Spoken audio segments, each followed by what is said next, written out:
Hello అండి, అందరికీ welcome back to our channel. ఈరోజు మన ఛానల్లో సాంబార్ ఎలా తయారు చేసుకోవాలో చూద్దాం. ఇది చాలా అంటే చాలా బాగుంటుంది, ఎమ్మీగా కూడా ఉంటుంది. ఒక్కసారి మీ ఇంట్లో ట్రై చేయండి, చాలా బాగుంటుంది. ఇప్పుడు ఒక గిన్నెలోకి ఆయిల్ పోసుకొని ఆయిల్ వేడైన తర్వాత దొండకాయలు, అలాగే ఆనపకాయలు, దోసకాయలు, అలాగే బెండకాయలు కూడా వేసేసుకోవాలండి. కొంచెం మగ్గుతుండగా వాటిలోకి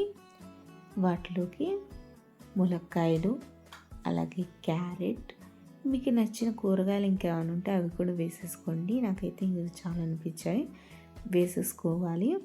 అలాగే వాటిని కొంచెం తిప్పుకోవాలండి, ఎందుకంటే మనం ముందుగానే చాలా కూరగాయలు వేసాం కాబట్టి ముందుగా తిప్పుకోవాలి.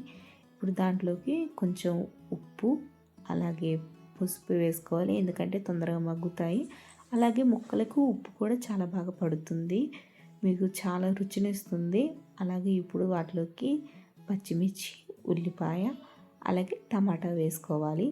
అలా ఇంకా మగ్గుతాయండి. మనం ఉప్పు ముందుగానే వేసుకున్నాం కాబట్టి ఇంకొంచెం ఎక్కువ మగ్గుతాయి.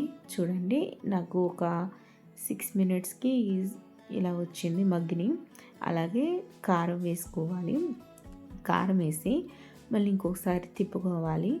తిప్పుకున్నట్లయితే ముక్కలన్నిటికీ బాగా కారం కూడా అంటేస్తుంది, చాలా బాగుంటుంది. ఇలా తిప్పుకున్న తర్వాత మీరు బాగా చూసారు కదా ఎలా మగ్గిందో. ఇప్పుడు దీంట్లోకి చింతపండు పులుసు పోసుకోవాలి.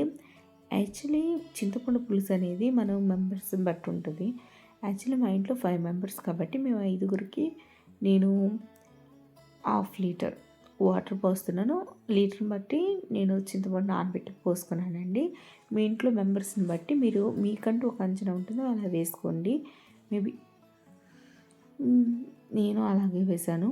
నేను 100 grams చింతపండు వేశాను. మీ ఇష్ట ప్రకారం మీరు వేసుకోండి. అలాగే నేను పప్పును ఉడికించిన పప్పు ముందే ఉంది, దాన్ని వేసేసుకున్నాను. వాటర్ పోసుకుంటున్నానండి. ఇది పోసుకున్న తర్వాత బాగా మరిగించుకోవాలి. ఇది చూసి నేను ఉప్పు వేసేసుకుంటున్నాను. మూత పెట్టి మనం ఒక 10 నిమిషాలు మరిగించినట్లయితే ఇలా వస్తుంది. నాకు ఎక్కువ వాటర్ పోస్తాను కాబట్టి నాకు ఆల్మోస్ట్ 15 minutes పట్టింది. దీంట్లోకి సాంబార్ పొడి వేసుకోవాలి. సాంబార్ పొడి వేసుకొని చూసారు కదా ఎలా ఉందో, తిప్పుకున్నాను. ఇప్పుడు మనం దీనికి తాలింపు వేసుకుందాం. ముందుగా ఒక తాలింపు దానిలోకి 1 tablespoon ఆఫ్ నెయ్యిని, అలాగే 1 tablespoon ఆయిల్ వేసుకోవాలి. వేసుకొని అది బాగా వేడైన తర్వాత దాంట్లోకి మెంతులు, అలాగే పచ్చెనగపప్పు, మినప్పప్పు, గుప్పెడు జీలకర్ర, అలాగే వెల్లుల్లిపాయలు, ఎండుమిర్చి, మీకు వీలైతే కరివేపాకు వేసుకొని, నా దగ్గర కరివేపాకు లేదు కాబట్టి నేను తాలింపు పెట్టుకోవట్లేదు. వేసి బాగా వేగించి మన తాలింపులో పోసుకోవాలి. ఈ తాలింపు వేసిన తర్వాత నాకు చాలా బాగా నచ్చిందని, మీకు కూడా చాలా బాగా నచ్చుతుంది. చారు చాలా అంటే చాలా రుచిగా ఉంది. మీరు ఇంకొకసారి కూడా ట్రై చేస్తారు.